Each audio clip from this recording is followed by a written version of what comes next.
Mais uma vez, bem-vindos ao meu canal no YouTube. Sou o professor Leonardo Saraiva, comentando a Constituição de 88. Estamos no artigo 108 e vamos falar dos incisos 1º, das alíneas B, C, D e E. Estamos tratando da competência dos tribunais regionais federais, competência originária. Compete aos tribunais regionais federais, inciso 1º, processar e julgar originariamente. A linha B, as revisões criminais e as ações rescisórias de julgados seus ou dos juízes federais da região. A linha C, os mandados de segurança e os habeas data contra ato do próprio tribunal ou do Tribunal Federal. A linha D, os habeas corpus quando a autoridade coatora for juiz federal. A linha E, os conflitos de competência entre juízes federais vinculados ao tribunal. Pois bem, você vai ver que não há mistério nenhum nas alíneas B, C, D e E. Você vai ver que você já sabe as respostas de cada uma delas. Se cair na sua prova, você já sabe. Você às vezes não sabe organizar o conhecimento que você já possui. Você que chegou até aqui na aula do artigo 108, acompanhando o canal ponto a ponto, você já sabe as respostas. Preste atenção. Mas antes, vamos lembrar que os TRFs, assim como todo tribunal, têm a sua competência originária e a sua competência recursal. A competência originária está aqui no inciso 1º e a recursal, tema da nossa próxima aula, inciso 2º. Nós vimos na aula passada o que mais cai, artigo 108, inciso 1º, a linha A, ou seja, que compete aos TRFs processar e julgar os juízes federais da área de sua jurisdição, os da Justiça Militar, os da Justiça do Trabalho, nos crimes comuns e de responsabilidade, e também os membros do Ministério Público da União, e sempre lembrando, ressalvada a competência da Justiça Eleitoral. Nós vimos que isso é muito óbvio, não é verdade? Até porque os juízes federais atuam na primeira instância e os TRFs, em regra, na segunda instância. E nós passamos esse quadro bem interessante referente aos membros do MPU. Se você não assistiu à aula passada, dê uma pausa no vídeo, eu te espero, assiste e depois volta para cá, tá? Verdadeiramente, a mais cobrada é a linha A. E por quê, professor? Porque é muito fácil as outras alíneas. Veja, compete aos TRFs processar e julgar originariamente. A linha B, revisões criminais e ações rescisórias de julgados seus. É óbvio, toda revisão criminal e toda ação rescisória, ela é julgada pelo próprio tribunal. Isso é fácil, é uma regra geral. O ponto verdadeiramente importante da linha B é que uma decisão, sendo ela por um juiz monocrático, ou seja, por um juiz federal, ela deve ser vista pelo colegiado. Professor, explique melhor. Claro, uma revisão criminal e uma ação rescisória de determinado acórdão do TRF, ela é uma decisão de um colegiado. Uma sentença de um juiz federal, ela é uma decisão monocrática, tomada por aquele único juiz. Então, uma revisão criminal ou uma ação rescisória desse julgado, obviamente não pode ser revista por aquele mesmo juiz. E é isso que diz a linha B.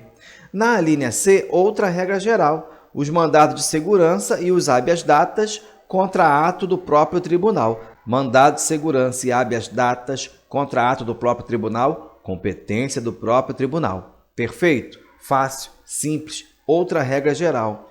E no caso, aqui também, a questão do juiz federal da decisão monocrática deve ser revista pelo respectivo TRF. O mandado de segurança contra ato de juiz federal não pode ser julgado por ele mesmo. Um habeas data contra ato do juiz federal não pode ser julgado por ele mesmo. Então, competência do TRF. O habeas corpus também outra regra geral. Habeas corpus, competência da autoridade imediatamente superior, exceto no STF. Não tem tribunal superior acima do STF. Então, o próprio STF vai julgar as ações de habeas corpus, mesmo sendo ele a autoridade coatora. Então, habeas corpus, quando a autoridade coatora for juiz federal. Volta lá no nosso quadro e você vai ver. A autoridade coatora juiz federal, habeas corpus para o TRF. Muito fácil, não é verdade? Fácil, fácil, fácil.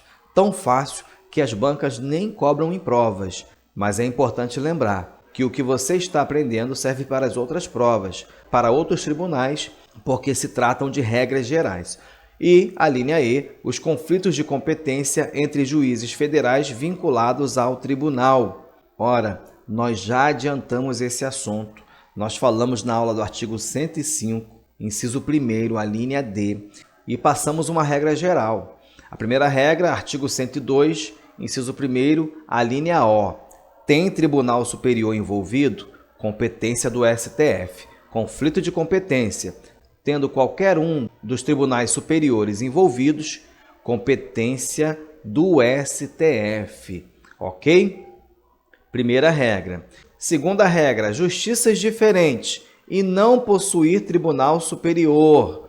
Justiças diferentes e não possuir tribunal superior. Justiças diferentes sem tribunal superior.